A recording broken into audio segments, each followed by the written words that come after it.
டேய் இவன் தானே ஃப்ரெஷ்ஷா ஜாயின் பண்ணிருக்கான், ஒழுங்கா ட்ரைனிங் கொடு. சார் ஏன் சார் ஃப்ரெஷர் எடுக்கிறீங்க?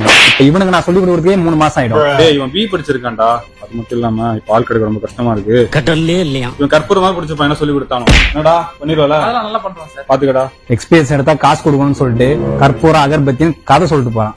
எத்தனை வருஷமா இந்த கம்பெனில வேலை செய்றீங்க? நான் 5 வருஷமா வேலை செய்யறேன்டா. 5 வருஷம். சரி இந்த மிஷினை பத்தி ஏதாச்சும் தெரியுமா? இது என்ன மிஷின் இது? CNC machine. சிஎன்சி மிஷினா? தெரியும், நான் காலேஜ்ல பிராக்டிகல்ல சொல்லி கொடுத்துருக்காங்க. பரவாயில்ல பரவாயில்ல. சரி ப்ரோக்ராம் போறியா? ப்ரோக்ராம் தெரியும், கொஞ்சம் தெரியுமா தெரியாதா?